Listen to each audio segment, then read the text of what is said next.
আপনি শুধুমাত্র বৈষম্যবিরোধী কয়েকজন ছাত্রের লেন্স দিয়ে গোটা ছাত্র সমাজকে দেখলে তো হবে না। কিন্তু দুঃখজনক যে এই 11 মাসে দেখলাম না আমাদের প্রধান উপদেষ্টা কিংবা অন্যান্য উপদেষ্টারা তাকে এটা বলেছে যে এই আন্দোলন তো স্টুডেন্টরা বড় একটা স্টেক হোল্ডার, রাজনৈতিক ছাত্র সংগঠনের ছাত্ররা, সেটা আমরা দেখি নাই। আমি তো 11 দিনের রিমান্ডে ছিলাম।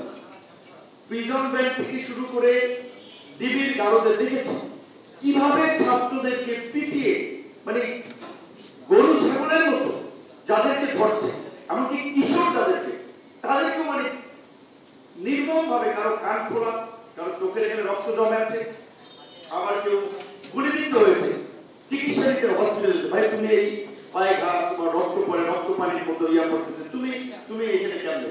ভাই আমি চিকিৎসা করাতে আসছিলাম এই মালিবাগের কোন হসপিটালে, কোনো ড্রেসিং করতে আসছিলাম, ওইখান থেকে পুলিশ ধরে নিয়ে আসছে।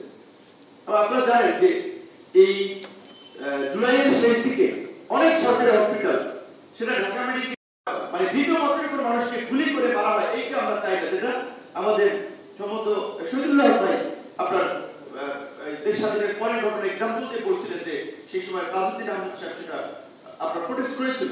তো আমরা চাই না যে এই অভ্যুত্থান পরবর্তী সরকার গুলি করে মানুষ মেরে তাকে আবার এই আপনি মব বলেন কিংবা জনতার আন্দোলন বলেন সেটাকে দমন করতে হবে।